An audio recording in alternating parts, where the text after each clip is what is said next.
আসসালামু আলাইকুম প্রিয় বন্ধুরা, কেমন আছেন সবাই? আশা করি আলহামদুলিল্লাহ ভালো আছেন। আমিও কিন্তু আলহামদুলিল্লাহ ভালো আছি। আজকে আপনাদের জন্য নিয়ে আসলাম নতুন আরেকটি ব্লগ ভিডিও। এটা হচ্ছে ফুলঝুরি পিঠা বা জামাই পিঠা, যে যে নামেই চিনেন। আসলে আমি জানি না, আমরা আসলে জামাই পিঠা বা ফুলঝুরি পিঠা বলে থাকি। এই একটা নতুন রেসিপি নিয়ে, এটা কিন্তু অনেক সুস্বাদু খেতে। বাচ্চাদের টিফিন বা বিকালে নাস্তার এই মুসমুসে ফুলঝুরি পিঠাও কিন্তু অনেক ভালো লাগে। বা ঘরে একটা মেহমান আসলে তাড়াহুড়া করে এই পিঠাটা বানিয়ে দিতে পারেন। অনেক সহজ এই পদ্ধতিতে বানালে আরও তাড়াতাড়ি হয়ে যাবে। আশা করি আমার এই ভিডিওটা দেখে আপনারা বুঝতে পারবেন কত তাড়াতাড়ি করে ফুলঝুরি পিঠা বানানো যায়। হ্যাঁ বন্ধুরা, আমি কিন্তু এখানে 2 কাপ আটা নিয়েছি। আটার পরিমাণটা আপনারা কম বেশি দিতে পারেন, যে যতটুকু পারেন সে ততটুকু দিতে পারেন। বন্ধুরা, এখন আমি একটা ডিম দিয়ে নিলাম এখানে। আমার এখানে আটাটা কম ছিল, এই জন্য ডিমের পরিমাণটা কিন্তু একটা দিয়েছি। আর ডিমটা অবশ্যই নর্মালে থাকতে হবে। দিয়ে দিলাম চিনিটা আপনারা স্বাদ অনুযায়ী দিতে পারেন। অনেকে মিষ্টি কম খান বা বেশি খান, সেজন্য এই চিনিটা আপনাদের পছন্দ মতো দিতে পারেন।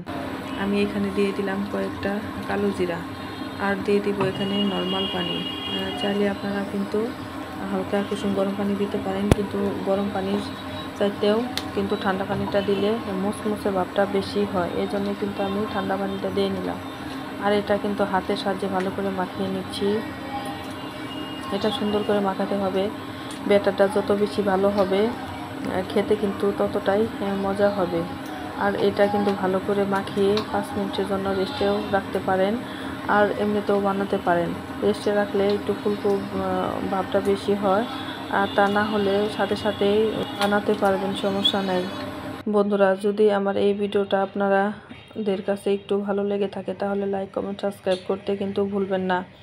আর নতুনরাও যদি একটু ভালো করে দেখেন বা ফুল ওয়াশ করে দেখেন তাহলে বুঝতে পারবেন বা শিখতে পারবেন কত সুন্দর বা সহজেই মুসমুসে ঝুরি পিঠা বানানো যায়। আমি একটা প্যান দিয়ে নিলাম, এখানে কিন্তু পর্যাপ্ত পরিমাণ তেল দিয়ে নিলাম। এখানে তেলের পরিমাণটা একটু বেশি দিতে হবে।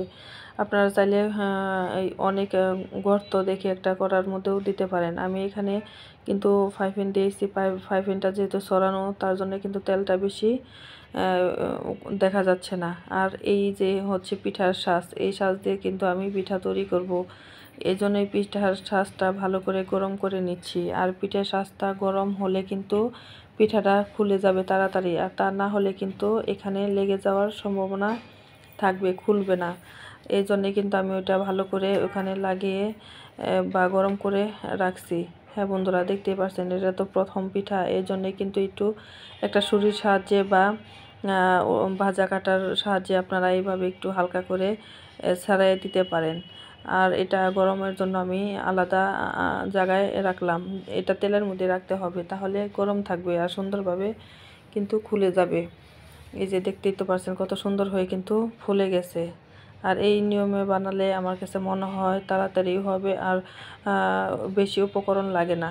এই যে বেশি গরম হয়ে গেলে কিন্তু এটা এমনিতেই খুলে যায়, লেগে যাওয়ার কোনো সম্ভাবনা থাকে না বন্ধুরা। এই যে এটা দেখতেই তো পারছেন, এই যে জোড়ায় জোড়ায় কিন্তু খুলে যাচ্ছে।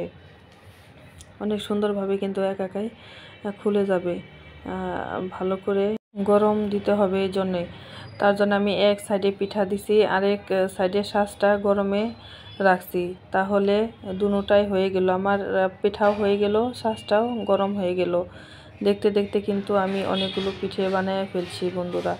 এই যে দেখেন কত মজাদার, দেখতেও যেমন সুন্দর, খেতেও কিন্তু তেমন সুস্বাদু ও মজাদার। আর বাচ্চাদের তো এটা অনেক পছন্দ, আর নরম মুসমুসে হয়েছে অনেক। আমি আপনাদের একটা ভেঙে দেখাচ্ছি যে কতটা মুসমুসে হয়েছে, কতটা খেতে সুস্বাদু হয়েছে। এই যে দেখতেই পাচ্ছেন কতটুকু মশমশা বা আমি কিন্তু এটা ভেঙে গুঁড়া গুঁড়া করে আপনাদের দেখাচ্ছি। চাইলে আপনারাও কিন্তু ট্রাই করতে পারেন, বা বাচ্চাদের এরকম একটা নাস্তা দিলে কিন্তু স্বাস্থ্যসম্মত হয়। বাইরের খাবারটা না দিয়ে ঘরে যদি আমরা কিছু বাচ্চাদের বানিয়ে দিই তাহলে কিন্তু অনেক ভালো হয়, বাচ্চাদেরও ভালো হয়, স্বাস্থ্যসম্মত হয়। হ্যাঁ বন্ধুরা, ঝটপট এই নাস্তাটা আপনাদের কেমন লেগেছে তা কিন্তু কমেন্ট করে অবশ্যই জানাবেন। আর যদি ভালো লেগে থাকে তাহলে ফুল ওয়াচ করে ভিডিওটা দেখবেন আশা করি। ধন্যবাদ জানিয়ে শেষ করছি। আল্লাহ হাফেজ। সবাইকে ভালো থাকবেন, সুস্থ থাকবেন।